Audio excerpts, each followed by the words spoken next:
ஆரம்பிக்கலாமா?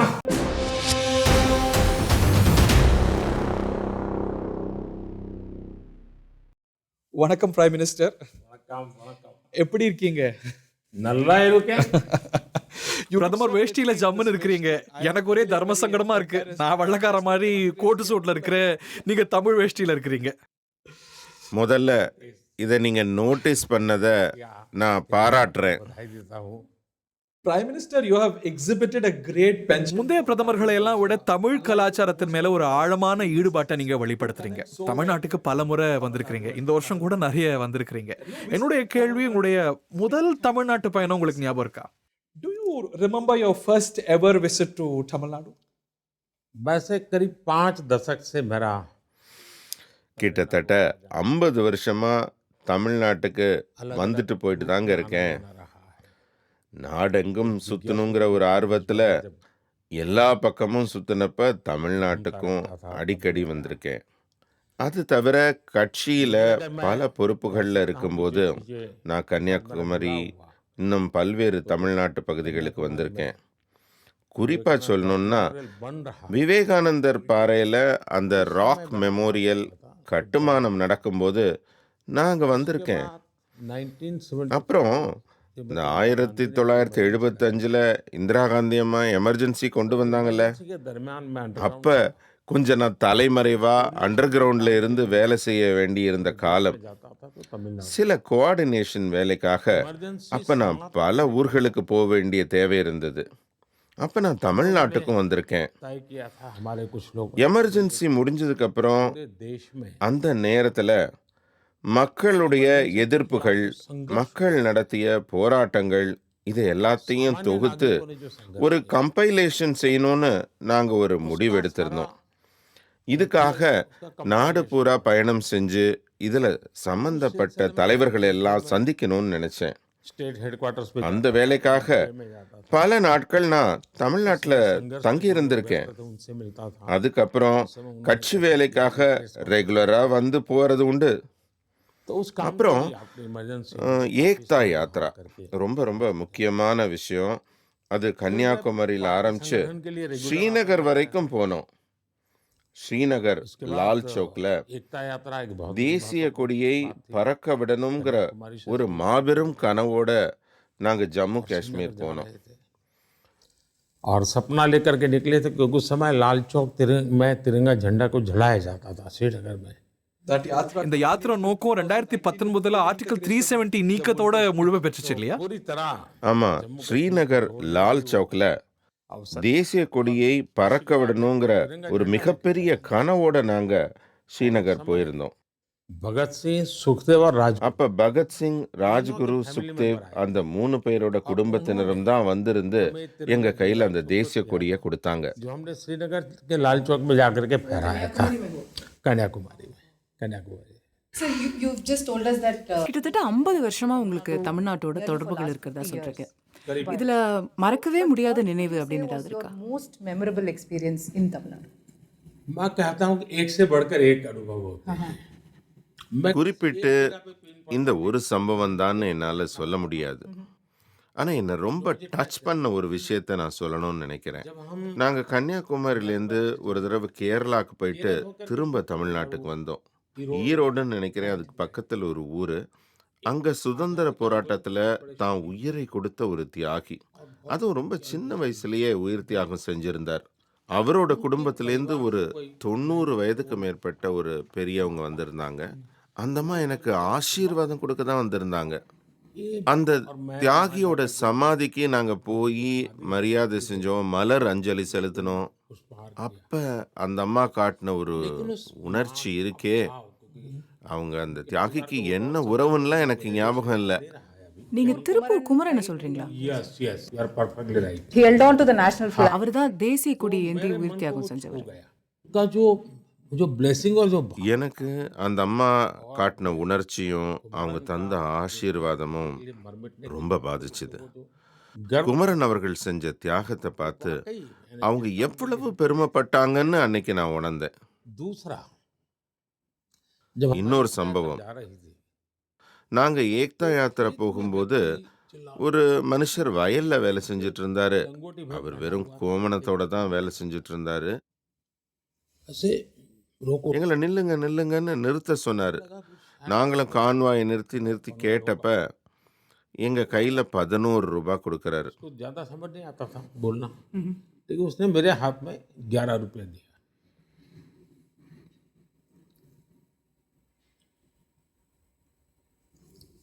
और நாங்க என்ன வேலையா போறோம், இது ஆன்மீக பயணமா அப்படின்லாம் அவருக்கு ஒண்ணுமே தெரியல. उस बेचारे को मालूम नहीं நாங்க காஷ்மீர் தான் போறோங்கிறது மட்டும்தான் அவருக்கு தெரியும்.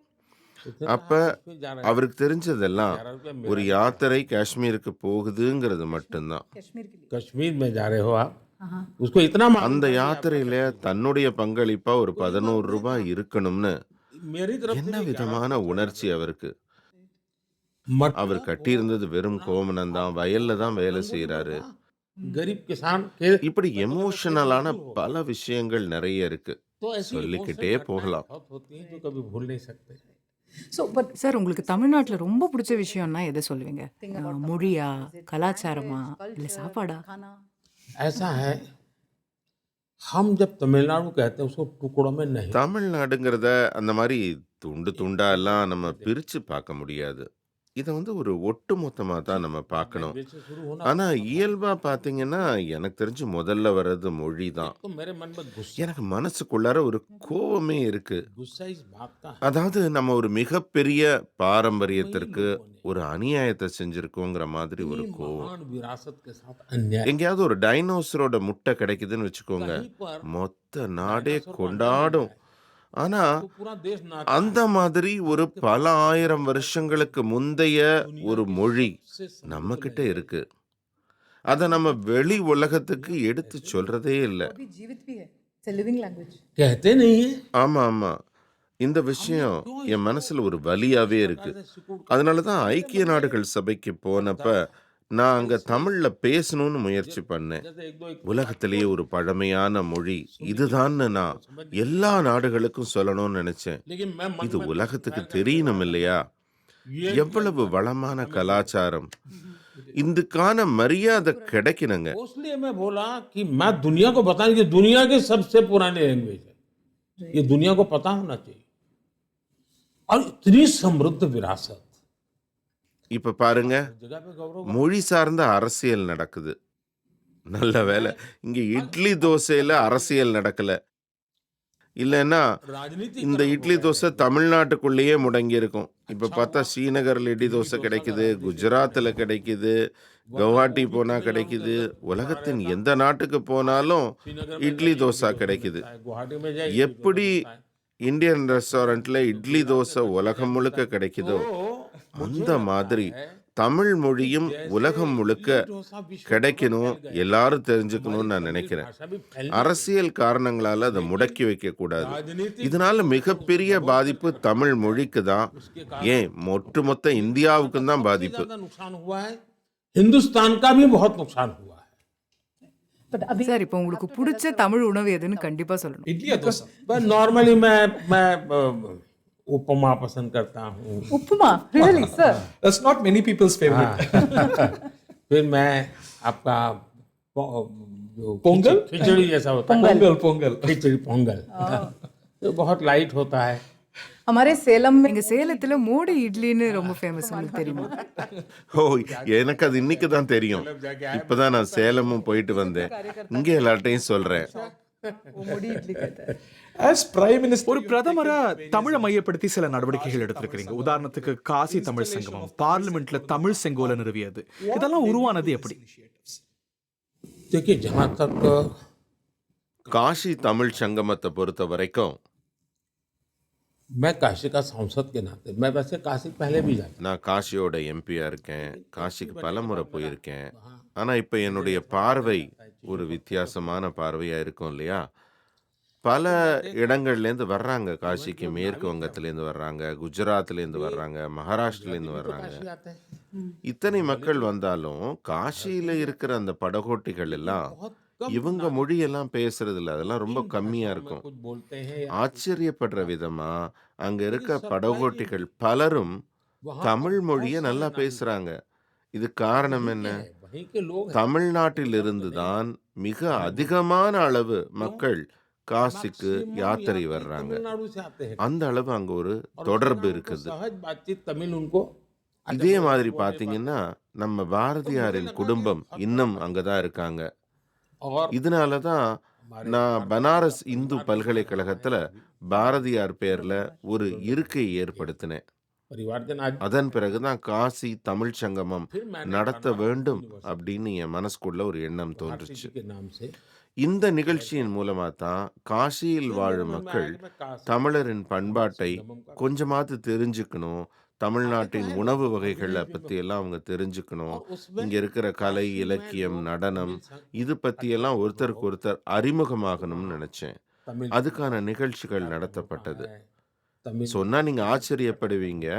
तमिल தமிழ்நாட்டின் இலக்கிய புத்தகங்கள் आपको हैरान இந்த நிகழ்ச்சியில தான் மிக सबसे ज्यादा அதிகமான அளவுல का விற்பனையாச்சு. कार्यक्रम था இது तमिल भाषा நாட்டின் के माध्यम से ஒற்றுமையை வலுப்படுத்தும் மிகப்பெரிய मुझे சக்தின்னு उसकी நான் बहुत बड़ी உணர்ந்துக்கிட்டேன். ताकत महसूस होती देश की एकता के लिए செங்கோல் பத்தி பேசும்போது का सवाल है பலருக்கு இது பத்திய முக்கியத்துவமே தெரியல.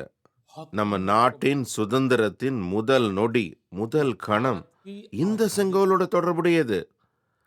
அந்த सबसे நொடி அந்த पहला தொடர்பு पल பத்தி जो எல்லாம் आजादी की தமிழகத்தின் துறவிகள் தெரிஞ்சிருந்தாங்க. आजाद हुए கரெக்ட். ஆதீனங்கள் அவங்க தான் இந்த செங்கோலையே கொடுத்தாங்க பண்டிதர் நேரு கிட்ட. उसी पल ஒரு அரசியல் மாற்றத்தின் அடையாளத்தை உணர்த்தும் விதமாக கொடுக்கப்பட்ட இந்த செங்கோல் மீது பெரிய மரியாதை கொடுக்கப்படல. அதை கொண்டு போய் அலகாபாத் மியூசியத்துல தூக்கி போட்டாங்க. அது கீழே நேருவின் வாக்கிங் ஸ்டிக்குன்னு வேற எழுதி வச்சுட்டாங்க. का राजदंड எவ்வளவு புனிதமான விஷயத்த கைத்தடின்னு நினைச்சிட்டாங்க. उनके साथ श्रद्धा இதெல்லாம் என் கவனத்துக்கு வந்தப்ப நான் அதை மியூசியத்திலேருந்து திரும்ப எடுத்துட்டு வந்தேன். தமிழகத்தின் ஆதீனங்கள் கிட்ட இது பத்தி எல்லாம் கேட்டேன். இதை உருவாக்கிய பொற்கொல்லர் கிட்ட கூட பேசினேன். பல ஆய்வுக்கு பிறகு பின்னர் நான் ஒரு முடிவெடுத்தேன் மனசளவுல. அதாவது பாரத சுதந்திரத்தின் முதல் கணத்தின் அடையாள சின்னத்தை புதிய பாராளுமன்றம் உருவாக்கும் போது அதுல நிறுவனம்னு நான் முடிவு செஞ்சேன். அப்ப கூட அதை ஒரு செங்கோலை ஒரு மூலையில தூக்கி வச்சிருவோங்கிற நிலை வரக்கூடாதுங்கிறதுக்காக ஒரு புதிய சபை மரபையை உருவாக்கணும். அதாவது குடியரசுத் தலைவர் பாராளுமன்றம் வர்றப்ப அந்த செங்கோல் அவருக்கு முன்னாடியே அவரை வழி நடத்திட்டே போகும். அதன் பிறகு அதை நிலைநிறுத்திய பிறகுதான் அவர் தன்னுடைய உரையவே தொடங்குவார். இப்படி ஒரு புதிய சபை மரபை உருவாக்கி சுதந்திரத்தின் முதல் கணம் நம்ம நினைவில் எப்பவும் இருக்கணும். செங்கோல் என்பது நமது நாட்டின் அரசியல் செயல்பாட்டோடு தொடர்புடைய தமிழகத்தின் பாரம்பரியத்தை பறைசாற்றக்கூடிய மிகப்பெரிய ஒரு கௌரவம் தரக்கூடிய ஒரு பெருமைக்குரிய விஷயங்கிறது அனைவர் மனசுலையும் வரணும். ஆனா ஒரு துரதிர்ஷ்டம் பாருங்க, தமிழ்நாட்டின் தலைவர்கள் இந்த நிகழ்ச்சியை புறக்கணிச்சாங்க. अगर तमिलनाडु की தமிழரின் பாரம்பரியம், வரலாறு, கலாச்சாரம் இத பத்தி எல்லாம் தமிழ் தலைவர்களுக்கே பெருமிதம் இல்லைன்னா நாம என்ன சொல்றது? சார் நீங்க செங்கோல், காசி தமிழ் சங்கமம் இதெல்லாம் சொல்றீங்க. ஆனா என்ன சொல்றாங்கன்னா இதெல்லாம் மோடிஜி அரசியல் காரணங்களுக்காக செய்றாரு, தமிழ்நாட்டுல ஓட்டு வாங்குறதுக்காக செய்றாருன்னு சொல்றாங்க. உங்க பதில் என்ன? अगर ஒருவேளை இதனாலதான் வாக்கு கிடைக்கும்னா இதெல்லாம் நான் செய்யறதுக்கு முன்னாடி அவங்க செஞ்சிருப்பாங்க. அவங்கள்ட்ட இதுக்கான சக்தியும் இருக்கு.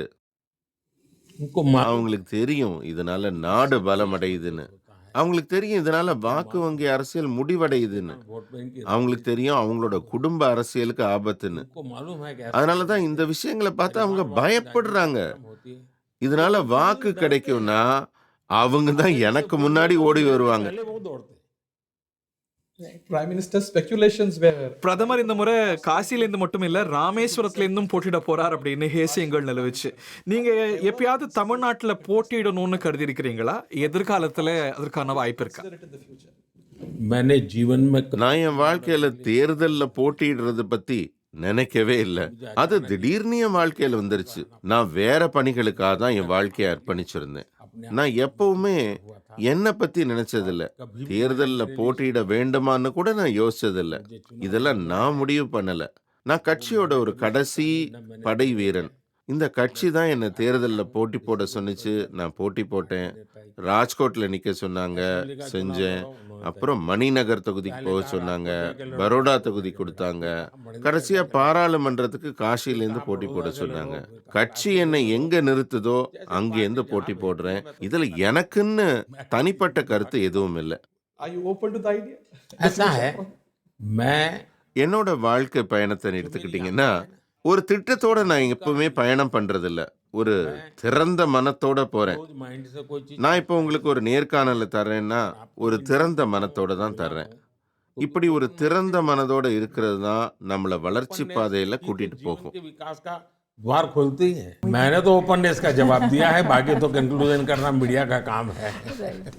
சார் நீங்க 2047ல வளர்ச்சியடைந்த பாரதத்தை பத்தி பேசுறீங்க. இந்த விக்சித் பாரத் ரோட் மேப்ல குறிப்பா தமிழ்நாட்டுக்குன்னு என்ன திட்டம் வச்சிருக்கீங்க? पहली बात है कि विकसित முதல்ல ஒரு விஷயம், வளர்ச்சி அடைந்த பாரதம்னா அது ஒன்றும் டில்லியை பத்தின வளர்ச்சி மட்டுமில்ல. ஒட்டுமொத்த பாரதத்தின் ஒவ்வொரு மூலையிலையும் அந்த வளர்ச்சி இருக்கணும். हकदार होना चाहिए. ரெண்டாவது, பாரதம் ஒரு கூட்டாட்சி நாடு.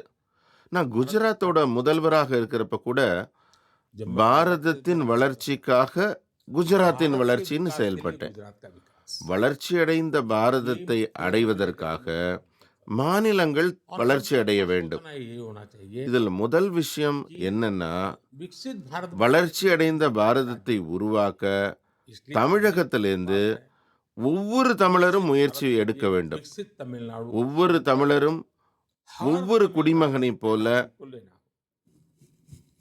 இந்த பணியில தன்னை அர்ப்பணிப்பு உணர்வோட இணைச்சுக்கணும். जुटना हो. என் கருத்து சுருக்கமா சொன்னா, தமிழ்நாடு மனசை வச்சா வளர்ச்சியடைந்த பாரதத்தின் ஒரு மிகப்பெரிய உந்து சக்தியாக தமிழகம் உருவாகக்கூடும். तमिलनाडु बन सकता है. How do you say that? अब देखिए அதாவது ஒரு விஷயத்தை எடுத்துக்கங்க. मैन्युफैक्चरिंग எடுத்துக்காட்டா தொழில் உற்பத்தி. टैलेंटेड அங்க திறமையான இளைஞர்கள் இருக்காங்க. आप वहाँ மெட்ராஸ் ஐஐடி எடுத்துக்கோங்களேன். 5G தொடர்பான விஷயங்கள்ல மெட்ராஸ் ஐஐடி தான் டாப்ல இருக்கு. मद्रास IIT का. நம்முடைய 6G தொடர்பான விஷயங்கள் இதுலயும் கூட மெட்ராஸ் ஐஐடி மிகப்பெரிய பங்கு வகிக்குது. IIT मद्रास बहुत बड़ा रोल कर रहा है. அதாவது தொழில்நுட்பத்துல ஐஐடியோட பங்களிப்பு ரொம்ப பெருசு. इंडस्ट्री हो தொழில் துறையிலையும் மிகப்பெரிய பங்களிப்பு இருக்கு. इसी जमाने में ஒரு காலத்துல தமிழ்நாட்டோட ஒரு மாவட்டம், நான் அந்த பேரை மறந்துட்டேன், அங்க ஒரு ஏக்கருக்கு விளைவிக்கப்படுறோட நெல்லோட அளவு ஒரு சாதனை அளவா இருந்திருக்கு. அந்த சாதனையை இன்னும் யாரும் இதுவரைக்கும் உலகத்துல முறியடிக்கலன்னு நினைக்கிறேன். दुनिया में कोई उस रिकॉर्ड को तोड़ नहीं पाया जो तमिलनाडु में किया हुआ है. Thanjavur delta yes. अब मुझे அது ஒரு திறமை, सामर्थ्य है. அது ஒரு சாமர்த்தியம். इस இந்த सामर्थ्य திறமையும் को சாமர்த்தியத்தையும் மறக்கவே முடியாது. बनाना है. ஒரு வளர்ச்சி அடைந்த பாரதம் உருவாகணும்னா जिनकी இது शक्ति போன்ற से சக்திகளால தான் அது उस शक्ति நடைமுறைக்கு को வரும். ज्यादा सामर्थ्य ஒரு உதாரணத்துக்கு தேசத்தின் பாதுகாப்புக்காக ஒரு காரிடார் देश की உருவாக்குறோம். ताकत उसके साथ जोड़ அது பாரதத்தை சுயசார்பா இருக்க வைக்கும். बना रहे. அந்த பாதுகாப்பு தளவாட உற்பத்தியில பாரதம் தன்னிறைவு அடைய வேண்டும் என்றால் அது இந்த மாதிரி ஒரு காரிடார், ஒரு பாதுகாப்பு முனையத்தால தான் செய்யப்பட முடியும். 19 you inaugurated it. right. यानी मेरे मन में साफ है. Prime Minister, despite your best efforts on the Prime Minister, நீங்க எவ்வளவு கடுமையா முயற்சி செஞ்சாலும் தமிழ்நாடு அரசியல் ரீதியா உங்களுக்கு ஒரு பெரிய சவாலா இருக்கு. அந்த நிலைமை இந்த தேர்தல்ல மாறும்னு நினைக்கிறீங்களா? In this coming election. ये सवाल ज्यादातर मीडिया के लोगों के मन में இந்த கேள்வி तो माफ உங்க ஊடகத்தில் இருக்க எல்லாரும் ஏன் கேட்குறீங்கன்னு எனக்கு தெரியல. மன்னிச்சுக்கோங்க, நான் உங்களையும் சேர்த்து தான் சொல்றேன். दुर्भाग्य உங்க சேனல் மூலமாவே சொல்றேன், தப்பா எடுத்துக்காதீங்க. कि हम किसी நான் அரசியல்ல இருக்கேன் அப்படின்னா நான் செய்யற எல்லா வேலையும் सवाल அரசியலுக்காக மட்டும்தான் செய்வேனா, வாக்கு வாங்குறதுக்காக மட்டும்தான் செய்வேனா, ஆட்சியில் இருக்கிறதுக்காக மட்டும்தான் செய்வேனா, के लिए करूंगा, இந்த எண்ணம் குறைஞ்சபட்சம் எனக்கு பொருந்தாது. सत्ता पाने के लिए करूंगा. நான் நாட்டுக்காக தான் வேலை செய்றேன். सोच தமிழ்நாடு என் நாட்டின் மிகப்பெரிய சக்தி. मैं देश के लिए ஆட்சியை யாருக்கு கொடுக்குறீங்க तमिलनाडु मेरे அது देश பத்தி எல்லாம் நான் யோசிக்கவே இல்லை. सत्ता किसको ஓட்டுக்காக தான் நான் வேலை செய்யணும்னா இந்தியாவின் வடகிழக்கு மாநிலங்கள்ல எல்லாம் இவ்வளவு தடவை நான் போயிருக்க மாட்டேன். कोई काम नहीं. இதுவரை இந்தியாவில் இருக்க பிரதமர்கள் அத்தனை பேரும் சேர்ந்து எத்தனை முறை வடகிழக்கு மாகாணங்கள் போனாங்களோ அதை விட நான் அதிக தடவை போயிருக்கேன். हिंदुस्तान के जितने இதெல்லாம் நாங்க வாக்குக்காக செஞ்சோம்னா அதை என்னால सब ஏத்துக்க मिलाकर முடியாது. जितनी बार नॉर्थ ईस्ट தேர்தல், அரசியல், பிஜேபி இந்த எண்ணத்திலேயே என்னுடைய ஒவ்வொரு செயலையும் அளவிடுவது என்பது வளர்ச்சி பணிகளுக்காக மட்டுமே செயல்படும் எனக்கு செய்யப்படுற ஒரு அநியாயமா நான் பார்க்கிறேன். தமிழ்நாட்டு மக்கள் யாருக்கு வாக்கு போடுறாங்க அது என் பிரச்சனையே இல்லை. और நான் அவங்களோட திறமைகளை பத்தி யோசிக்கிறேன், அவங்க ஆசைகள் பத்தி யோசிக்கிறேன், मुझे उसके सामर्थ्य அவங்களுடைய லட்சியங்கள் பத்தி யோசிக்கிறேன். उसकी அந்த अपेक्षाओं की விஷயத்துல तरफ मेरा ध्यान है, மக்கள் இன்னைக்கு उसके என்னை संकल्पों எந்த இடத்துல வச்சிருக்காங்க, और उसमें அங்கேருந்து நான் அவங்களுக்கு என்னென்ன உதவிகள் செய்ய முடியும். இதை நான் டெல்லியில உட்கார்ந்துகிட்டு செய்ய முடியாது. அந்த இடத்துக்கு நேர்ல போகணும். और ये काम இதுக்காக தான் இந்தியாவின் பல்வேறு மூலைகளுக்கு நான் பயணம் செய்யறேன். தமிழ்நாட்டுக்கும் அடிக்கடி போறேன். होने में जाता हूँ எனவே தயவு செஞ்சு நான் எது செஞ்சாலும் அதுல ஒரு அரசியல் திட்டத்தோட தான் செய்யறேன் அப்படின்னு இனிமே சொல்லாதீங்க. குறைஞ்சபட்சம் ஏன் விஷயத்துல அப்படி சொல்லாதீங்க. ऐसा हमें नहीं बोला सर, but இல்ல அப்படி இல்ல சார். ஆனா என்னதான் இருந்தாலும் ஒரு அரசியல்வாதியா இருக்கும்போது தேர்தல் முடிவு வர நேரத்துல நம்ம தமிழ்நாட்டுக்கு இவ்ளோ செஞ்சிருக்கோமே, ஆனா நமக்கு ஏன் தமிழ் மக்கள் ஓட்டளிக்க மாட்டேங்கிறாங்க அப்படின்னு யோசிச்சிருக்கீங்களா? what is wrong? Ji What is नहीं there? मुझे இல்ல அந்த மாதிரிலாம் ஒன்றும் இல்லை. தமிழ்நாட்டு மக்கள் மேல எனக்கு எந்த குற்றச்சாட்டும் கிடையாது. அப்படி ஒரு குற்றச்சாட்டு இருக்கக்கூடாது. எனக்கு அவங்க மேல ரொம்ப அன்பு இருக்கு. அவங்க மேல நான் பாசமா இருக்கேன். அந்த பண்பாட்டின் மேல ஒரு மயக்கத்தோட இருக்கேன். அந்த அன்பு தான் என்ன அங்க இழுத்துட்டு போகுது. Sir, अभी சார் தமிழ்நாட்டுல இப்போ பிஜேபி மாநில தலைவரா அண்ணாமலை வந்திருக்காரு. you think under அவரோட தலைமையில கட்சி வளருதுன்னு நினைக்கிறீங்களா? support बढ़ रहा है अभी? देखिए भारतीय जनसंघ இங்க பாருங்க, आने से பாரதிய ஜன்சங் காலத்திலேருந்து நான் நாடு முழுக்க வேலை செஞ்சுட்டு இருக்கேன். தமிழ்நாட்டிலையும் வேலை செஞ்சிருக்கேன். चुनाव लड़ने के लिए हमारे அப்பெல்லாம் முனிசிபாலிட்டி தேர்தலில் போட்டி போடுறதுக்கு கூட எங்கள்கிட்ட வேட்பாளர்கள்லாம் கிடைச்சதில்ல. அந்த சமயத்திலேருந்து நாங்கள் வேலை செய்கிறோம். எங்களோட கட்சிக்கு ஒரு 4 தலைமுறைகள் கடந்தாச்சு. भारतीय जनता पार्टी या भारतीय जनसंघ की आइडियोलॉजी को लेकर के काम कर रही है। அந்த வழிமுறையில் இப்போ அண்ணாமலை வந்திருக்கார். அவர் மக்களோட கவனத்தை ஈர்க்கிறார். नई नई पीढ़ी குறிப்பா இளைஞர்களை ரொம்ப ஈர்க்கிறார். ஒரு நல்ல வேலையை வேண்டான்னு உதறிட்டு கட்சி பணிக்காக வந்திருக்கார். ஒரு நல்ல ஜாதி பின்னணியும் அவருக்கு இருக்கு. इंसान आया நல்ல உழைப்பாளர், நல்ல பேச்சாளர், சிறு வயசு, சம்பாதிக்கணும்னு தான் அவருக்கு ஒரு எண்ணம் இருந்தா डीएमके में அவர் இந்நேரம் திமுகவுக்கு போயிருப்பார், இல்லாட்டி அதிமுகவுக்கு போயிருப்பார். ஆனாலும் அவர் பாஜகல சேரணுங்கிற பாதையை தேர்ந்தெடுக்கிறார் என்றால் भारतीय जनता நாட்டு நலனை கையில் எடுத்திருக்கிறார்னு அர்த்தம். को व्यक्तिगत एम्बिशन से ज्यादा அந்த விஷயத்துல தமிழ்நாடு பின்தங்கி விடக்கூடாதுங்கிற அடிப்படையில தான் அண்ணாமலை பணியாற்றுகிறார். रह जाए उस भूमिका से अन्नामलाई आज काम कर रहे हैं। In this election you have managed இந்த தேர்தல்ல தமிழ்நாட்டுல ஒரு கூட்டணியை உருவாக்கி இருக்கீங்க. ஏடிஎம்கே கூட இந்த கூட்டணியில தொடரலாம்னு எதிர்பார்க்கப்பட்டது. ஏடிஎம்கே என்டிஏல இடம்பெறாதது உங்களுக்கு வருத்தமா? AIADMK is not part of the NDA today. मुझे लगता है कि இந்த விஷயத்தை நம்ம வேற மாதிரி பார்க்கணும்னு நான் நினைக்கிறேன். 1995ல नहीं था ஜெயலலிதா அம்மாவோட எனக்கு தொடர்பு இருந்தது. 95 அவர் எனக்கு நல்ல நண்பரா இருந்தார். அப்ப அதுக்கப்புறம் நான் முதலமைச்சராகிற வாய்ப்பு கிடைச்சது. 2002 தேர்தலுக்கு பிறகு दोनों का பாஜக ஆட்சியில் மேல குற்றம்லாம் சொன்னாங்க. मैं मुख्यमंत्री அந்த சமயத்துல ஜெயலலிதா அம்மா குஜராத் வந்தாங்க. நான் பதவியேற்கும் நிகழ்ச்சி கூட வந்தாங்க. चुनाव के बाद எத்தனையோ விமர்சனங்கள் என் மேல வைக்கப்பட்ட போதும் அவர் அதெல்லாம் பொருட்படுத்தவில்லை. என்னோடது அப்படி ஒரு நல்ல தொடர்பு. कोई कितनी आलोचना करे उन्होंने எனக்கு வருத்தம் யாருக்காவது இருக்குன்னு கேட்டிங்கன்னா அது அஇஅதிமுக கட்சிக்காரங்களுக்கு தான் அந்த வருத்தம் இருக்கணும். अगर किसी को எங்களுக்கு வருத்தம் ஏற்படுறதுக்கான எந்த காரணமும் இல்லை. डीएमके के लोग ஜெயலலிதா அவர்களின் கனவுகளை சிதைக்கிற பாவம் செய்யறவங்க गंवाना है அப்படிங்கிற तो उनको வருத்தம் गंवाना है। அதிமுக காரங்களுக்கு தான் வரணும். जयललिता जी के பாஜகவுக்கு सपनों को எந்த चोट வருத்தமும் पहुंचाने का ஏற்பட पाप जो ஒரு करना காரணமும் இல்லை. है, उनको रिग्रेट होना चाहिए। भारतीय जनता पार्टी को रिग्रेट होने का कोई कारण ही नहीं है। Sir, There are prominently two sir தமிழ்நாட்டுல பொதுவா 2 வகையான வாக்காளர்கள் இருக்காங்க. ஒண்ணு திமுக ஆதரவு, இல்ல திமுக எதிர்ப்பு. இப்போ நான் ஒரு ஆன்டி டிஎம்கே ஓட்டர்னு வச்சுக்கோங்க. இந்த முறை ஏன் அதிமுகவுக்கு போடாம நான் பிஜேபிக்கு ஓட்டு போடணும்? BJP. देखिए भारतीय जनता पार्टी பாருங்க, இந்த முறை பாஜகவும் என்டிஏ கூட்டணியும் ரொம்பவே வலுவா இருக்கு. और समाज के சமூகத்துல पॉकेट्स में பல்வேறு சமூகங்களை இணைக்கிற संगठन है பல்வேறு பொருளாதார சமூக குழுக்களை எல்லாம் के உள்ளடக்குறது இந்த கூட்டணி. दलों का இது கிட்டத்தட்ட ஒரு மலர்ச்சண்டு போல இருக்கு. एक ऐसा இதுக்குள்ள இருக்கிற ஒவ்வொருத்தரும் ஒரு மலரை போல இருக்கிறாங்க. इतना बढ़िया இதை விரும்புறவங்க கூட தன்னுடைய மலர் உள்ள இருக்குன்னு அதை நேசிக்கிறாங்க. இதுதான் எங்க பலம். தேசிய ஜனநாயக கூட்டணி மற்றும் பாஜகவுக்கு தர்ற ஒவ்வொரு வாக்கும் से बड़ा எதிர்ப்பு வாக்கு இல்லைங்க, நேர்மையான நேர்மறையான வாக்கு.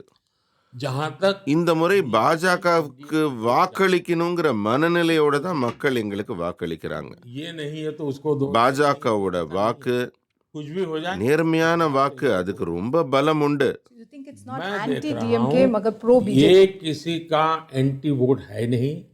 बीजेपी एनडीए को पॉजिटिव वोट मिल रहा है Okay. और எங்களோட 10 ஆண்டு கால ஆட்சியில இளைஞர்களின் ஆசைகளை பூர்த்தி செய்யற வகையில நாங்க பணி செஞ்சிருக்கோம். மகளிருக்காக எங்க செயல்பாடுகள் இருந்திருக்கு. விவசாயிகளுக்காக நாங்க கடுமையா உழைச்சிருக்கோம். ஏழைகள் நலத்திட்டங்கள் அடித்தட்டு மக்கள் வரைக்கும் கிடைக்கணும்னு உழைச்சிருக்கோம்.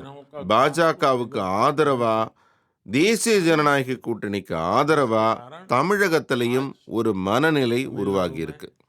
प्रो बीजेपी प्रो एनडीए लोगों का मूड बना है. Prime Minister, let's talk about an event that continues to have its reverberations till today. Ramar கோவில் பிராண பிரதிஷ்டையை பத்தி பேசுவோம். கோயிலுக்குள்ள நீங்க முதல்ல நுழைஞ்ச போது, பாலராமருக்கு முதல் ஆர்த்தி காட்டிய போது உங்க மனசுல ஓடிய விஷயங்கள் என்ன? என் மனசுக்கு ரொம்ப நெருக்கமான உணர்ச்சி பூர்வமான கேள்வியை நீங்க கேட்டிருக்கீங்க. அயோத்தியா ஆலயத்தோட நிர்வாகிகள் என்ன வந்து அழைப்பு விடுத்த போது, பிரதமருக்கு இந்த மாதிரி நிறைய அழைப்பு வரும், ஆனா இந்த அழைப்பு என்ன நிலைகுலைய வச்சிருச்சு. இந்த அழைப்பு வந்ததுலேருந்து நான் ஒரு ஆன்மீக உணர்வுல மூழ்க ஆரம்பிச்சிட்டேன். एक प्रकार से उस இத பத்தி விவரிக்க என்கிட்ட வார்த்தைகளே இல்லை. मेरे पास शब्द तो है नहीं कि मैं इसका वर्णन कर सकूं. அறிவியலும் ஆன்மீகமும் ஒண்ணுக்கொன்னு எதிரிகளாக பார்க்கப்படுற இந்த காலகட்டத்துல उन लोगों நான் பேசுறது சிலருக்கு நகைச்சுவையாக கூட தெரியும். எனக்கு எதிரா இத लेकिन சில मैं ஆயுதமா கூட சில பயன்படுத்துவாங்க. और अगर भाई फील करें ஆனா उसके बाद எனக்கு मैंने तय கிடைச்சது किया कि मैं 11 ஒரு दिन का வித்தியாசமான அனுபவம். அதுக்கப்புறம் நான் ஒரு 11 நாட்கள் விரதம் இருக்க முடிவு செஞ்சேன். அந்த விரத நாட்கள்ல प्रभु தென்னிந்தியாவுல राम के साथ பகவான் ஸ்ரீராமரோட தொடர்புடைய पार्टी பல का काम புண்ணிய करूंगा. இடங்கள் இருக்குது. लेकिन मेरा அந்த இடத்துக்கெல்லாம் நான் போகணும்னு நினைச்சேன். போறப்ப நான் கட்சி வேலையும் பார்ப்பேன், ஆட்சிக்கான வேலைகளையும் பார்ப்பேன். மிச்சமுள்ள சமயத்துல ஆன்மீகத்துக்காகவும் பணியாற்றுவேன். और இந்த 11 நாட்கள்ல जब मैं நான் எனக்குள்ள பல மாற்றங்களை உணர ஆரம்பிச்சேன். मैं நான் அயோத்திக்கு வந்தப்ப இந்த ஆலயத்தின் ஒவ்வொரு அடி எடுத்து வச்சப்பவும் என் மனசுக்குள்ள பல்வேறு விதமான எண்ணங்கள் ஓடின. और मैं हमेशा நான் பிரதமரா இருக்கேன், அதனால எனக்கு இந்த பாக்கியமான்னு நினைச்சேன். ஆனா நான் என்ன ஒரு பாரத தேசத்தின் குடிமகனா தான் நினைச்சேன். कोई 140 கோடி மக்களின் பிரதிநிதியா நினைச்சேன். ஒரு சாதாரண பக்தனை போலத்தான் நான் உணர்ந்தேன். என்னை சுத்தி இருக்கவங்க எல்லாம் என்ன பிரதமரா கூட பார்க்கல. என் மனசுல இருந்ததெல்லாம் இந்த தேசம், लाख 500 ஆண்டுகளுக்கான போராட்டம், லட்சக்கணக்கான மக்களின் உயிர் தியாகம், இந்த மக்களோட தவம் 500 ஆண்டுகளாக கொண்டிருந்த பக்தி, ஆசை, இந்த 140 கோடி மக்களோட எண்ணம், கனவு பூர்த்தி ஆகுதுன்னு நான் முதல்ல நினைச்சேன். இது ஒரு திருப்பு முனையா நான் பார்த்தேன். அப்படியே நான் குழந்தை ராமரின் எதிரில் வந்து நின்னப்ப முதல்ல என்னுடைய பார்வை அவருடைய பாதத்துல நிலை கொண்டுச்சு. அப்புறம் அப்படியே அவருடைய திருஷ்டி, அவர் கண்ணை பார்த்தேன். அங்கேருந்து என் பார்வை நகரவே இல்லை, அப்படியே நின்னுடுச்சு. और वहीं मैं अटक गया.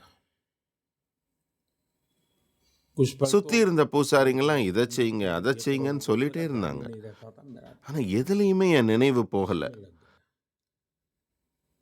और मैं இதெல்லாம் நடந்துட்டே இருக்கப்ப विचार भाव குழந்தை ராமர் என்கிட்ட ஏதோ சொல்ற மாதிரி இருக்கு. இதோ பொற்காலம் தொடங்கிவிட்டது அப்படின்னு அவர் சொல்ற மாதிரி இருக்கு. भारत के दिन பாரத தேசத்தின் பசுமையான தினங்கள் தொடங்கிவிட்டன அப்படின்னு அவர் சொல்ற மாதிரி இருக்கு. 140 கோடி மக்களின் की आंखों में கனவுகளை நான் குழந்தை ராமரின் கண்கள்ல मैं பார்த்தேன். मानता हूं, मेरे मन में நான் என்ன நினைக்கிறேன்னா, शायद ही என்னுடைய வாழ்க்கையில பல முக்கியமான தருணங்கள் வந்திருக்குது. अब आ रहे हैं, ஆனா அந்த வினாடி, लेकिन वो पल அந்த தருணம், तो आरती वगैरह जो रिचुअल, அதுக்கப்புறம் நான் தீபாராதனைகள்லாம் செஞ்சேன். देखिए ये जो मैं व्यक्ति ஆனா அந்த தருணத்தை மட்டும் என்னால வார்த்தைகளால வர்ணிக்கவே முடியாது. सर वो 11 दिन के अनुष्ठान சார் அந்த 11 நாள் விரதத்துல நீங்க தமிழ்நாட்டுக்கும் வந்தீங்க, ஸ்ரீரங்கம், ராமேஸ்வரம் அங்கெல்லாம். அதை பத்தி கொஞ்சம் சொல்ல முடியுமா? share something about देखिए that specific. श्रीरंगम में பாருங்க, ஸ்ரீரங்கத்துல எனக்கு रामायण கம்ப ராமாயணத்தை கேட்கிற ஒரு அரிய வாய்ப்பு கிடைச்சது. और கம்ப ராமாயணம் का लोगों ने அந்த இடத்துல தான் அரங்கேற்றப்பட்டதுன்னு रामायण அங்க இருந்த தெரிஞ்சவங்க சிலர் சொன்னாங்க. उस मंडप में उसी मंडप में कम रामायण सुनने का मुझे अवसर मिला. அதே மண்டபத்துல கம்ப ராமாயணத்தை கேட்கிற வாய்ப்பு எனக்கு கிடைச்சது. அங்க சுத்தி இருந்தவங்க எல்லாம் ஒரு பரவச நிலையில இருந்தாங்க. बड़ा भाव எல்லார் கண்கள்லயும் அப்படியே கண்ணீர். और जो इस அந்த உணர்வு ஒரு சைத்தன்ய பாவம்னு சொல்லுவாங்க இல்லையா, அதுக்கு ஒரு புதிய வண்ணங்கள் சேர்க்கப்படுறதா தான் நான் உணர்ந்தேன். तो मेरे लिए ये அந்த அனுபவம் எனக்கு ஸ்ரீரங்கத்துல கிடைச்சது. चैतन्य भाव था, उसमें नए रंग भरने का सामर्थ्य, ऐसे श्रीरंगम में मैं अनुभव कर रहा था. தி ஆப்போசிஷன் எலெக்ஷன்ல இம்பாக்ட் ஏற்படுத்த தேர்தல் நெருக்கத்துல இதை நடத்தினீங்கிறது குற்றச்சாட்டு.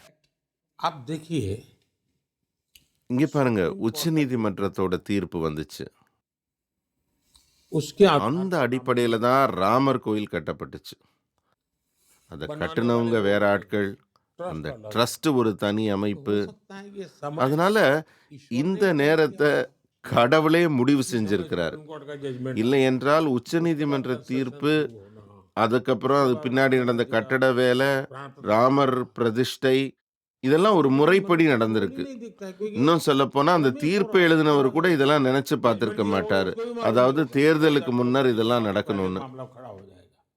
सर डीएमके और ऑपोजिशन ने तमिल சார் திமுகவும் எதிர்க்கட்சிகளும் என்ன சொல்றாங்கன்னா, இந்த ராமர் கோயில் விவகாரம் எல்லாமே இது ஒரு வட இந்தியர்களுடைய திருவிழா, அங்கதான் இதற்கான தாக்கம் இருக்கும், தமிழ்நாட்டுல எல்லாம் இதோட தாக்கம் இருக்காது அப்படின்னு சொல்றாங்க. உங்க பதில் என்ன? कनेक्ट नहीं है ऐसे, तो व्हाट इज योर रिस्पांस? बहुत ही अच्छा सवाल पूछा. ரொம்ப நல்ல கேள்வி கேட்டீங்க. एक काम कीजिए, இந்தியாவில் இருக்க கிராமத்தோட பெயர் பட்டியல்லாம் கொஞ்சம் எடுத்து பாருங்க. இந்த நாட்டில் ராமர் பெயரோட தொடர்புடைய கிராமங்கள் நிறைய இருக்குது. राम से जुड़े எடுத்துக்காட்டா ராமநாதபுரம். जैसे रामनाथपुरम, இந்த நாடு முழுவதும் இருக்கிற देश में இடங்களோட பெயர் பட்டியல் பார்த்தீங்கன்னா ராமர் பெயர்ல அதிகமான ஊர்கள் இருக்கிறது நம்ம தமிழ்நாட்டில் தான்.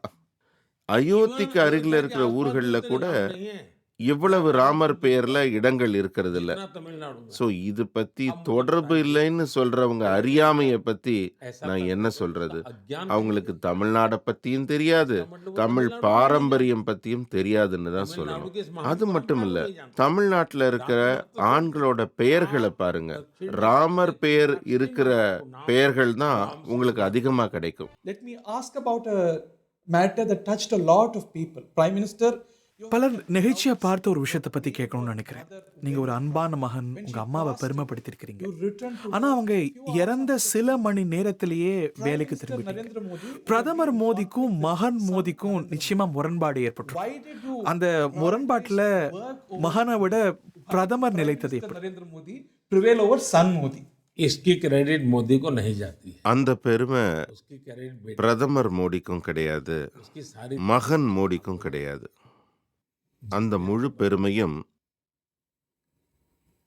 அந்த மோதியை உருவாக்கிய அந்த தாய்க்குத்தான் போகணும். நான் ஒரு எடுத்துக்காட்டு சொல்றேன். அவருக்கு 100 வயசு பூர்த்தியானப்ப நான் எங்க அம்மாவை பார்க்க போயிருந்தேன். அன்னைக்கு அவருக்கு 100வது பிறந்த நாள். पहला அவரை நான் பார்க்க போனபோது அவர் கேட்ட முதல் கேள்வி, என்ன काम छोड़ के आए, உன் வேலையெல்லாம் விட்டுட்டு வந்திருக்கியா?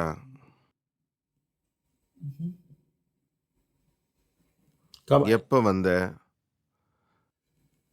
तुमको நீ சீக்கிரமா போக வேண்டியிருக்கும்.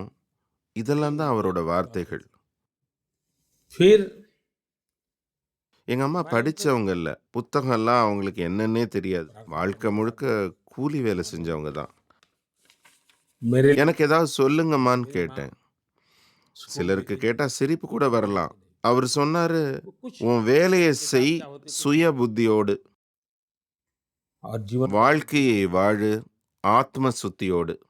तो मैंने कहा ஒரு படிக்காதவர், 100 வயசை கடந்தவர். से दो वाक्य நான் பிரதமர்னெல்லாம் அவருக்கு எந்த ஒரு எண்ணமோ கவலையோ இல்லை. भी ஒரு பையனா நினைச்சு என்கிட்ட गधे को बेटा பல விஷயங்கள் சொல்லியிருக்காங்க. काम இங்க பாரு தம்பி, எந்த கெடுதலும் செய்யாத, ஏழைகளுக்காக எப்பவும் பாடுபடு, நீ உன் வேலையை ஒழுங்கா செய், என்னை பத்தி கவலைப்படாத, ஈஸ்வரன் எவ்வளவு நாள் விரும்புறாரோ அவ்வளோ நாள் நான் இருப்பேன், को कोई लेना எனக்காக உன் நேரத்தை செலவழிக்காத. இதுதான் அவங்க வழக்கமா சொல்ற வார்த்தைகள். இதனால करना है எங்க அம்மா இறந்தப்ப அந்த மரணம் ஒரு அரசியல் நிகழ்வா हमेशा सोच மாறுறத நான் விரும்பல. அவர் இறந்த செய்தி கிடைச்சதும் காலையில 6 மணிக்கெல்லாம் நான் போயிட்டேன். में रहूंगी என்னோட குடும்ப உறுப்பினர்கள் முக்கியமானவங்க மட்டும் இருந்தாங்க. வெளியிலேருந்து ஒரு சிலர் வந்திருந்தாங்க. मुझे लगा कि ஆனா ஒரு அரசியல்வாதியோட அம்மா இறந்து போனா, பிரதமர் வீட்டுல மரணம்னா ஒரு பெரிய அரசியல் நிகழ்ச்சியா நடக்கும் இல்லையா? அப்படியெல்லாம் நடக்கிறத நானும் விரும்பல, எங்க அம்மாவும் விரும்பல. मेरी அவங்க வாழ்ந்த போது கூட அப்படி வாழல, नहीं बनना மறைந்த போதும் प्रधानमंत्री அப்படி ஒரு மறைவினை பெற விரும்பல. जैसे हम எனக்கு அடுத்தடுத்து நிறைய வேலைகள் இருந்துச்சு.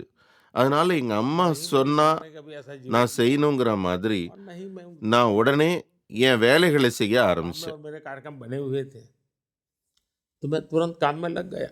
Today, Prime Minister, India stands. உலக அளவுல இன்னைக்கு இந்தியாவுடைய நிலை உயர்ந்திருக்கு. வெளியுறவு கொள்கையை பொறுத்த வரைக்கும் உங்களுடைய டாப் 3 சாதனைகள்லாம் என்ன What would சொல்வீங்க? you list as your top 3 foreign policy achievements? पहली बात तो है कि मैं चाहूंगा कि ये जो टॉप 3 और टॉप 5 और टॉप 10 உண்மையில பார்க்க போனா இந்த டாப் 3 அல்லது இந்த டாப் 5 டாப் 10 அப்படிங்கிறதெல்லாம் எனக்கு பெரிய ஆர்வம் இல்லை. टॉप 3 இதை சொல்லணும்னா அந்த துறையில இருக்க வல்லுனர்கள் சொல்லணும், मेरे लिए हर இல்லாட்டி நம்ம நாட்டு மக்கள் சொல்லணும். हो सकता है ஏன்னா என்னை பொறுத்த வரைக்கும் छोटा लगता நான் செய்யற எல்லா பணிகளுமே है, छोटा काम भी बहुत बड़ा டாப் தான். எல்லாமே சூப்பர் டாப்பா தான் வேலை பார்க்குறோம். अत्यंत நான் ஒவ்வொரு வேலையையும் ரொம்ப ஆர்வமா, தீவிரமா, பெரிய பணியா நினைச்சு தான் செய்யறேன். महत्वपूर्ण माना। உலகின் ரொம்ப சின்ன நாட்டை கூட देश का लिए நான் ஒரே கண்ணோட்டத்தோட தான் பார்க்குறேன். मोटा मोटा देश பெரிய நாட்டுக்கு வேற மரியாதை, சின்ன நாட்டுக்கு வேற மரியாதை அப்படிலாம் இல்லை. இதனால தான் உலகின் பெரிய நாடுகள் கூட பாரத தேசத்தை பற்றி ஒரு நல்ல மதிப்பு வச்சிருக்காங்க. விஸ்வ பந்து அப்படின்னு நம்மளை கொண்டாடுறாங்க. இன்று कोविड का संकट பாரத தேசத்தை பத்தி ஒரு சகோதர உணர்வு எல்லா நாட்டிலையும் உருவாயிருக்கு. वैक्सीन चाहिए கோவிட் பெருந்தொற்று காலத்தை எடுத்துட்டீங்கன்னா மருந்து வேணுமா, अफ्रीका को जो இந்தியா கொடுக்கும். अफ्रीका को தடுப்பூசி வேணுமா, பாரதம் கொடுக்கும். हमारा नंबर लगा G20ல தலைமை வகிக்கும் போது ஆப்பிரிக்காவை உறுப்பினராக்கணுமா, ये ஓகே, அதுவும் பாரதம் செய்யும். இது எல்லா நாடுகளும் நம்ம மேல ஒரு நம்பிக்கை வச்சிருக்காங்க. दुनिया के அதை हर எப்படி देश को வருஷப்படுத்துறது? ரெண்டாவது விஷயம், मैं समझता हूँ कि அமெரிக்கா மற்றும் ரஷ்யாவுக்கு இடையில அவங்க உறவு மோசமா இருக்கலாம், रशिया के बीच में ஆனா तनाव है। பாரதத்தை பொறுத்தவரை நம்ம அமெரிக்காவிற்கும் நண்பன், ரஷ்யாவிற்கும் நண்பன். அதே போல தான் एक देश का பாலஸ்தீனம், दूसरे देश के साथ இஸ்ரேல். பாருங்க, पाकिस्तान, देखो इजराइल, பாலஸ்தீனத்தோட நம்ம எந்த அளவு உறவுல இருக்கோமோ இஸ்ரேல் கூடவும் அதே அளவு உறவு தான். इजराइल நம்ம ஒரு வகையில எந்த பக்கமும் சாராத, சார்பு நிலை இல்லாத சிந்தனை வச்சிருக்கோம். பாரத தேசத்தோட நலன் மட்டும்தான் நம்மளுடைய முதல் குறிக்கோள். भारत के हितों को सुप्रीम रखते हुए आगे बढ़ने वाले लोग हैं। The opposition எதிர்க்கட்சிகள் தொடர்ந்து சொல்ற குற்றச்சாட்டு என்னன்னா, நீங்க ஏழைகளுக்காக எதையும் செய்யறது இல்ல. பெரிய பெரிய கம்பெனிகள், பெரிய கார்ப்பரேட்டுகள் அவர்களுக்காக தான் நீங்க வேலை செய்றீங்க அப்படின்ற குற்றச்சாட்டு வைக்கிறாங்க. உங்க பதில் என்ன? what is your response to that? आप अगर पंडित नेहरू का कालखंड देखेंगे, நீங்க பண்டிதர் நேருவோட காலத்தை பார்த்தீங்கன்னா, காங்கிரஸ் காலகட்டத்தில் நம்ம நாட்டை பற்றி ஒரு விஷயம் அடிக்கடி சொல்லப்பட்டுச்சு. குறிப்பாக எதிர்க்கட்சிகள் அதை அதிகமாக சொன்னாங்க. இடதுசாரிகள், சமாஜ்வாடிகள் கண்மூடித்தனமாக இதை திருப்பி திருப்பி சொன்னாங்க. அது என்னன்னா, டாடா பிர்லாவோட அரசு அப்படின்னு காங்கிரஸ் குற்றம் சாட்டினாங்க. बिरला की सरकार नहीं चलेगी, பாராளுமன்றத்தில் கூட இந்த டாடா பிர்லாவின் ஆட்சியை நடத்த விட மாட்டோம் அப்படின்னு கூக்குரல்லாம் போடுவாங்க. इनका ஆகவே bankruptcy இப்படி ஒரு நோய் நீண்ட காலமா இருக்கு. இது அவங்களுடைய சிந்தனையில இருக்கிற ஒரு வறட்சியா நான் நினைக்கிறேன். जीने की उनका இடதுசாரி சிந்தனையோடு வாழுகிற ஒரு முயற்சி. वो गालियां देने लगी। காங்கிரஸ் கட்சி कांग्रेस இதுக்கு முன்னாடி இந்த மாதிரி வசவெல்லாம் வாங்கிட்டு இருந்தது. இப்ப இந்த மாதிரி வசவெல்லாம் சொல்ல தொடங்கியிருக்காங்க. அப்ப நீங்க பாருங்க, காங்கிரஸ் கட்சி எங்கேருந்து எங்க வந்திருக்குன்னு. இந்த குற்றச்சாட்டுகளுக்கெல்லாம் பதில் ரெண்டு விதமா சொல்லலாம். ஒன்று தர்க்க ரீதியா சொல்லலாம், இல்லாட்டி கொள்கை ரீதியாக சொல்லலாம். लेकिन मैं नहीं देना चाहता। நான் இந்த குற்றச்சாட்டை அப்படியே ஒதுக்க விட நினைக்கல. और ஆனா கொள்கை ரீதியா, தத்துவ ரீதியா இதுக்கு நான் ஒரு பதில் சொல்லணும்னு நினைக்கிறேன். सरकार किसकी है? இந்த நாட்டு इस देश மக்கள் 80 மக்களுக்கான அரசு நடக்கும்போது कोविड से आज இந்த நாட்டில் 80 கோடி மக்களுக்கு दिया கோவிட் சமயத்துல இப்போ வரைக்கும் இலவசமா ரேஷன் உணவுப் பொருள் கிடைக்குது. कॉर्पोरेट लोग இது நாட்டின் பணக்காரர்களுக்கா அல்லது கார்ப்பரேட்டுகளுக்கா ऐसी யாருக்கு கிடைக்குது? जिसका बैंक में நாட்டின் 50 விழுக்காடு மக்களுக்கு मोदी வங்கியில கணக்கே கிடையாது. क्या ये மோடி அவர்களுக்கு வங்கி கணக்கு தொடங்கியிருக்கார். अमीरों के இது என்ன, கார்ப்பரேட்டுகளுக்கான வங்கி கணக்கா இல்லாட்டி பணக்காரர்களுக்கான வங்கி கணக்கா? இந்த நாட்டில் 2.5 கோடி மக்கள் வீட்டில் மின்சாரமே இல்லாம இருக்காங்க. அவங்க மண்ணெண்ணெய் விளக்கை எரிச்சு தங்க வாழ்க்கையை நடத்துறாங்க. 2014 வரை இதுதான் நிலைமை. मोदी ने उन மோடி அவங்க வாழ்க்கையில बिजली இப்ப விளக்கு ஏத்துறதுக்கு மின்சாரம் தந்திருக்கார். கொஞ்சம் நெஞ்சம் இல்ல, 2.5 கோடி வீடுகளுக்கு. मेरे देश की இது என்ன கார்ப்பரேட்டுகளின் வீடுகளுக்கா இல்ல பணக்காரர்களின் வீடுகளுக்கா? पीड़ा अनुभव என்னுடைய தாய்மார்கள், या என்னுடைய சகோதரிகள் सूर्योदय से पहले கழிப்பறவை இல்லாம அவதிப்படுறாங்க. लोटा लेकर அவங்க காலையில் எழுந்தோட தண்ணீர் குவளையோட காடுகளுக்கு இன்னும் சூரியன் உதிக்கிறதுக்கு முன்னாடியே போக வேண்டியிருந்தது. पीड़ा रहती है, शरीर அவங்க को மனசுல இதனால ஒரு வலி, ஒரு लेकिन துன்பம். जा नहीं पाती थी। அவங்க உடல்ல எத்தனையோ துன்பம். उधर मोदी மாலையில வரைக்கும் போக முடியாது. और 11 करोड़ से இதெல்லாம் நம்ம புரிஞ்சுக்கிட்டோம். அதனால 11 கோடிக்கும் அதிகமான கழிப்பறைகள் இப்ப கட்டியிருக்கோம். इज्जतगर बोल இன்னும் சொல்ல போனா வடநாட்டுல இந்த கழிப்பறைய மரியாதை வீடு அப்படின்னு கூப்பிடுறாங்க. डिग्निटी ஏன்னா பெண்களுக்கு இதனால ஒரு மரியாதை கிடைச்சிருக்கு. क्या ये कॉर्पोरेट பெண்கள் சுய உதவி குழு இதெல்லாம் யாருக்காக உருவாக்கி இருக்கோம்? கார்ப்பரேட்டுகளுக்கா, பணக்காரர்களுக்கா? 3 10 கோடி பெண்கள் இதுல இணைஞ்சிருக்காங்க. बहनों மோடியின் இலக்கு என்னன்னா 3 கோடி சுய உதவி குழு பெண்களை ஒரு லட்சாதிபதி அக்காக்களாக நான் மாத்தணும்னு நினைக்கிறேன். இது யாருக்கான திட்டம்? கார்ப்பரேட்டுகளுக்கா இல்ல பணக்காரர்களுக்கா? 5 लाख रुपया तक ஆயுஷ்மான் பாரத் திட்டம் इलाज இந்த நாட்டின் 50 கோடி மக்களுக்கு 5 லட்சம் வரை சிகிச்சைக்கு ஏற்பாடு செஞ்சிருக்காங்க. 50 கோடி மக்கள் कॉर्पोरेट இதனால பயனடைகிறாங்க. करोड़ अमीर लोग हैं। இந்த 50 கோடி மக்களும் என்ன கார்ப்பரேட்டுகளா இல்ல பணக்காரர்களா? 80% से ज्यादा घर இந்திய நாட்டுல 80% வீடுகள்ல இருக்கிறவங்க குடிநீருக்காக எங்கெங்கேயோ அலைய வேண்டியிருந்தது. नल से இன்னைக்கு जल குழாய் மூலமா குடிநீர் சுமார் 12 கோடி வீடுகளுக்கு தரப்படுது. குழாய் மூலம் வீட்டு வாசல்ல குடிநீர், गैस का चूल्हा। வீட்ல கேஸ் அடுப்பு எரியுது. मैं आपको என்னால இது மாதிரி 100 விஷயங்களை ஏழைகளுக்காக மக்களுக்காக உருவாக்கப்பட்ட திட்டங்களை எல்லாம் பட்டியலிட முடியும். और सिर्फ சமூக ரீதியில மட்டும் இல்ல, பூகோள ரீதியில கூட நிறைய பணிகள் நிறைவேறி இருக்கு. हिंदुस्तान के உதாரணமா சொல்லணும்னா, गांव बसे। இந்தியாவின் கடைக்கோடி எல்லையில இருக்க கிராமத்தை இதுவரைக்கும் கடைசி கிராமம்னு சொல்லிட்டு இருந்தோம். लास्ट गांव நான் அதை முதல் கிராமம்னு சொல்ல और ஆரம்பிச்சிருக்கேன். मेरे मंत्रियों को என்னுடைய 15 அமைச்சர்கள் இந்த கிராமங்கள் எல்லாம் போய் தங்கணும்னு சொல்லியிருக்கேன். அவங்க எல்லாம் தங்கி இருக்காங்க. அதையெல்லாம் ஒரு வளர்ச்சி அடைந்த கிராமங்களாக உருவாக்கணும்னு நாங்க திட்டம் போட்டிருக்கோம். ज्यादा डिस्ट्रिक्ट ऐसे நம்ம நாட்டுல 100க்கும் மேற்பட்ட மாவட்டங்கள்ல வளர்ச்சி அடையாத நிலையில நிறைய ஊர்கள் இருக்கிறது. पैरामीटर में तय ஒவ்வொரு விஷயத்திலும் அவையெல்லாம் பின்தங்கி இருக்கு. स्टेट की இந்த 100 மாவட்டங்களையும் நான் மாநில சராசரி நிலைக்கு கொண்டாருவேன், தேசிய சராசரிக்கு கொண்டாருவேன்னு சொன்னேன். இதெல்லாம் பணக்காரர்களுக்கா இல்லாட்டி பெரிய கோடீஸ்வரங்களுக்கா? என்னுடைய திட்டங்கள் விஷயங்கள் எல்லாமே ஒன்னொன்னா நிறைவேறுது. मेरे काम की இதை சும்மா டெல்லியில உட்காந்துட்டு போட்டோ எடுத்துட்டு அதை நாங்க மறந்து போறவங்க இல்ல. दिल्ली में கடைசியா ஏழைகள் வீட்டுல விளக்கு எரியற வரைக்கும் நாங்க அதை விட மாட்டோம். दिया जले तब तक இதனால அவங்களுடைய சிந்தனை வறட்சி பத்தி எல்லாம் अगर நான் ஒன்றும் செய்ய முடியாது. उनकी बैंकरप्सी है तो मैं उनकी कोई मदद नहीं कर सकता हूँ। Prime Minister, the other accusation is your பிரதமர் உங்க மேல இன்னொரு குற்றச்சாட்டு என்னன்னா, சிபிஐ, இடி மாதிரியான அரசு அமைப்புகளை துஷ்பிரயோகம் செய்யறீங்க, எதிர்க்கட்சிகளை நசுக்க இதை பயன்படுத்துறீங்க. target them politically. देखिए, ईडी के संबंध में जो आप कह रहे हैं, பேசுவோம், क्या ईडी பத்தியும் பேசுவோம். बनाने के बाद बना है? नहीं। पीएमएलए का कानून क्या ईडी करके बनाया? எங்களால உருவாக்கப்பட்டதா?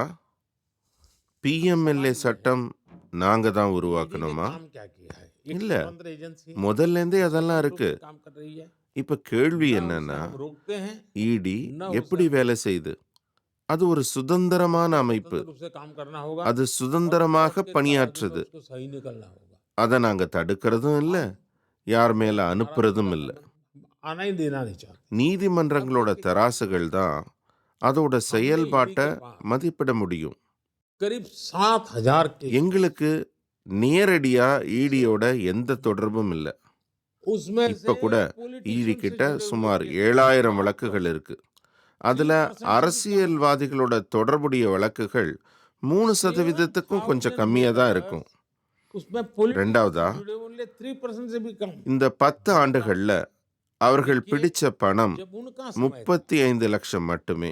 उनके यहाँ ரெண்டாவதா, 10 साल में முன்னர் இருந்த காங்கிரஸ் ஆட்சியில பாத்தீங்கன்னா இதே ஈடி செயல்பட்டுச்சு. हम लोगों ने जो कैश पकड़ा அப்ப वो करीब அவங்க 2200 பிடிச்ச மொத்த பணம் 2200 வெறும் 35 லட்சம் மட்டுமே. मतलब ஆனா நாங்க பிடிச்சிருக்கும் பணம் एजेंसी 2200 கோடி. नहीं हो रहे। இதன் பொருள் என்ன? सारी चीजें पकड़ी जाती இந்த அமைப்பின் ரெய்டுகள் வெளியில யாருக்கும் தெரியாது. पकड़े जा रहे हैं।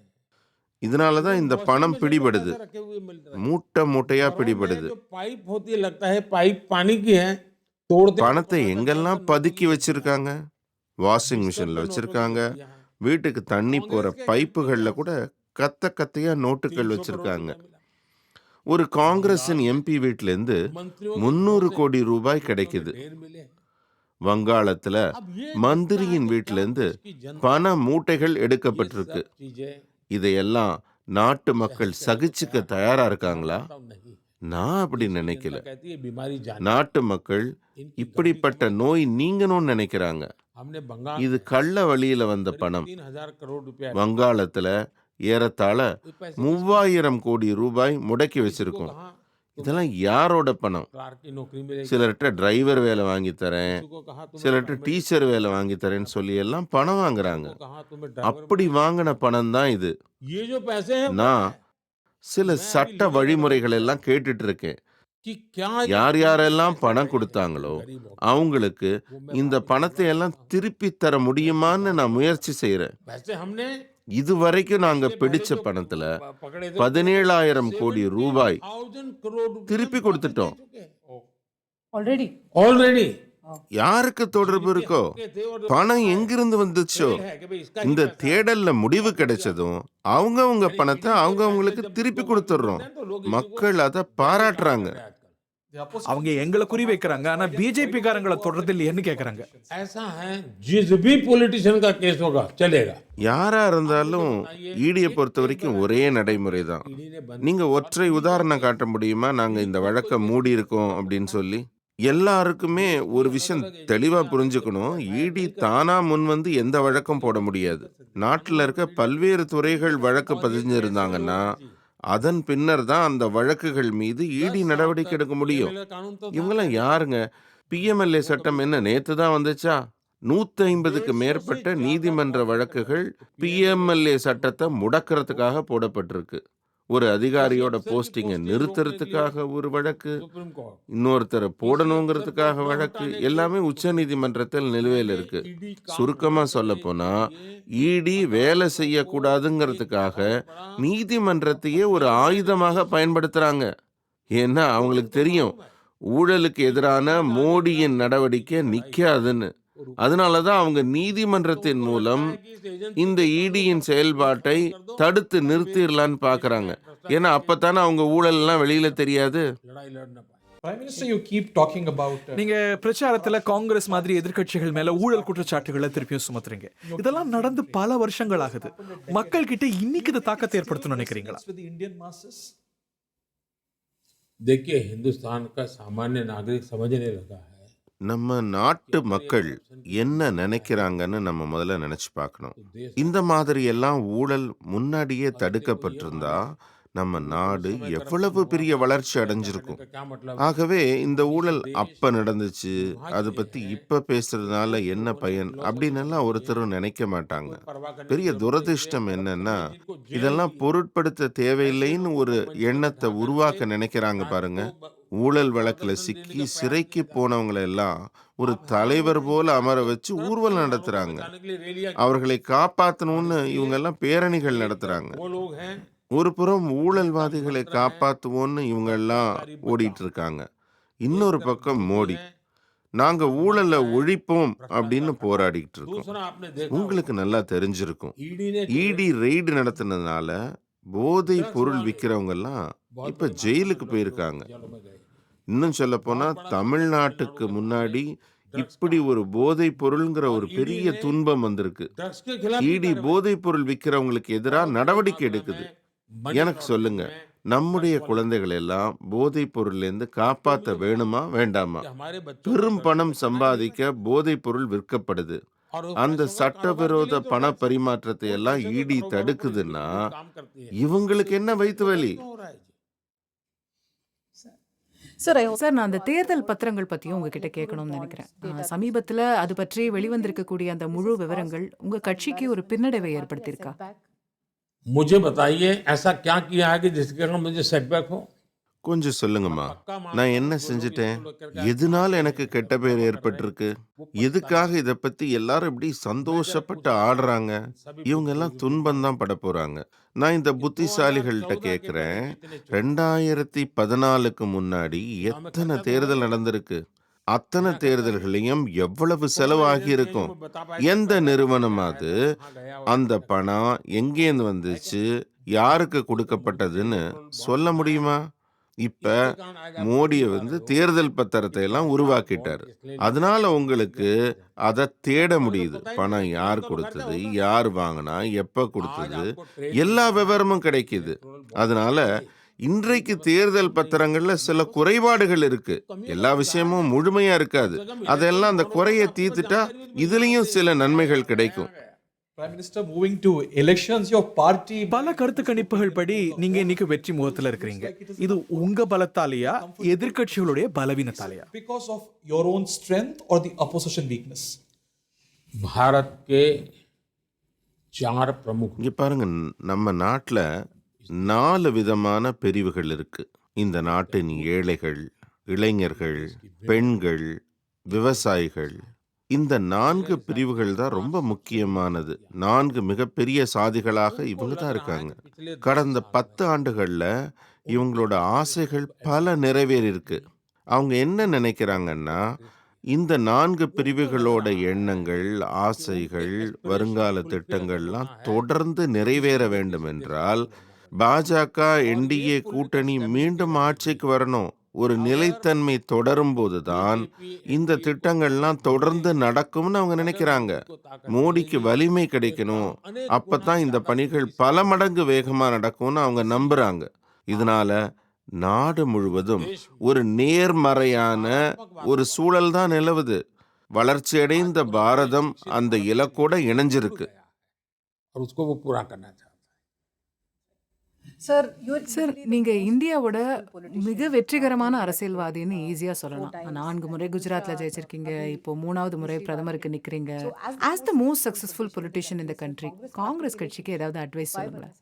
ऐसा है कि एक तो मैं மற்றவங்களுக்கு அறிவுரை சொல்ற அளவுக்கு நான் ஒன்றும் தீஸ்மார்க்கான் இல்லை. स्मारका नहीं मानता हूँ। அதாவது தமிழ்ல சொல்றதுன்னா ஒரே அடியில 30 பேரை வீழ்த்துற ஒரு பெரிய வீரன் இல்லை. அரசியல்ல ஒரு மாணவன் அப்படிங்கிற முறையில நான் புரிஞ்சுக்கிட்டது என்னன்னா, காங்கிரஸ்ல பல மூத்த தலைவர்கள் இன்னும் இருக்காங்க. सीनियर लोग அவங்கெல்லாம் ரொம்ப அனுபவம் வாய்ந்தவங்க. காங்கிரஸின் அடிப்படை கொள்கை பற்றி நல்லா தெரிஞ்சவங்க. आचार विचार இந்த காங்கிரஸ்காரங்களை எல்லாம் மூலையில உட்காத்தி வச்சிருக்கோம்.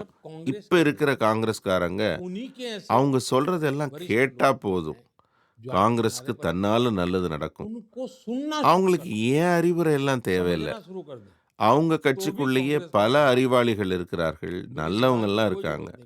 அவங்க சொன்னதை கேட்டா போதும், காங்கிரஸ்க்கு நல்லது நடக்கும். वे अगर उनको थोड़ा पूछ लिया जाए ना, तो भी कांग्रेस का भला हो जाए। Prime Minister, your பிரதமர், நீங்க எதிர்க்கட்சிகள் வாரிசு அரசியல் செய்யறாங்க அப்படிங்கிற குற்றச்சாட்டை வைக்கிறீங்க. to talk about the dynastic politics of the இது மக்கள்கிட்ட எடுபடுமா? ஏன்னா வாரிசு அரசியல் அப்படிங்கிறது இந்தியால மட்டுமில்ல, தெற்காசியா முழுக்க காலாகாலமா இருந்து வருது. இது மக்கள்கிட்ட எடுபடும் நினைக்கிறீங்களா? South Asia for a long time. Do people take this charge seriously at all? पहली बात है कि हमारे देश में एक முதல்ல ஒரு விஷயம் என்னன்னா, காங்கிரஸ் காலத்துல ஒரு வழக்கம் இருந்தது. अरबी दुनिया இந்தியால ஏதாவது நடந்தா உடனே அது உலகம் பூரா அப்படிதான் நடக்குதுன்னு சொல்லுவாங்க. इतना बड़ा लोग இது சரியில்லை. பாரதம் எவ்வளவு பெரிய ஜனநாயக நாடு, இங்க எவ்வளவு பெரிய மக்கள் தொகை, हर एक के अपने எத்தனை வேற்றுமைகள் இருக்கு நமக்குள்ளார. परिवार इसको संभाल ஆனா இவங்க எல்லாருக்கும் ஒரு ஆசை என்னன்னா, ஒரு 4-5 குடும்பம் மட்டும் चाहिए। ஒன்று சேர்ந்து இது எல்லாத்தையும் சமாளிக்க முடியும்னு. ரெண்டாவது விஷயம் என்னன்னா, நம்ம நாட்டில் ஒரு பெரிய பிரம்ம இருக்கு. एक बहुत बड़ा भ्रम ஒரே குடும்பத்திலிருந்து ஒன்றுக்கு மேற்பட்டவர்கள் அரசியலுக்கு வந்தா நான் அதை எதிர்க்கிறேன்னு. இது தப்பு. कभी அந்த மாதிரி நான் எப்பவும் சொன்னதே இல்லை. किसी இன்னும் சொல்ல போனா நிறைய பேர் அரசியலுக்கு வரணும்னு தான் நான் சொல்லிட்டு இருக்கேன். அது ஒரே குடும்பத்திலேருந்து வந்தா அது தவறு என்று எந்த நேரத்திலையும் சொல்லல. அதை நான் வாரிசு அரசியல்னு குறிப்பிட்டதில்லை. ஆனால் कभी नहीं कहा। ஒரு அரசியல் கட்சியையே ஒரு குடும்பம் நடத்துது என்றால், அந்த கட்சியின் அனைத்து முடிவுகளையும் அந்த குடும்பம் மட்டும் எடுக்கிறது என்றால், அந்த கட்சியின் அடுத்த தலைமுறை தான் அதோட பொறுப்புக்கு வருது என்றால், அதைத்தான் நான் குடும்ப ஆட்சி, வாரிசு ஆட்சின்னு சொல்றேன். ஏன்னா அங்க ஜனநாயகமே இல்லை. அந்த கட்சியை சேர்ந்த எத்தனை அறிவாளிகள், புத்திசாலிகள், திறமை உள்ளவர்கள் இருந்தாலும் அவங்களெல்லாம் மேல வர முடியாது. समर्पित அது ஒரு ஜனநாயகமே இல்லை, ஆன்டி டெமோக்ராட்டிக். ये लोकतंत्र के लिए ये உலகத்துல எங்கோ ஒரு மூலையில அந்த மாதிரிலாம் நடக்கலாம். ஆனா நம்ம நாட்டுல அந்த மாதிரி நடக்காது, நடக்க விட மாட்டோம். இந்த நாட்டின் முடிவுகள் பாரதத்தின் இளைஞர்களால், கிராமங்களால், விவசாயிகளால தான் எடுக்கப்படும். இது குடும்ப அரசியல்ல சாத்தியமில்லை. परिवारवादी के अंदर नहीं मिलता है। Sir, தமிழ்நாடு முதலமைச்சர் ஸ்டாலின் அவர்களுக்கும் திமுகவுக்கும் நீங்க ஏதாவது சொல்ல விரும்புறீங்களா? आपका क्या संदेश है?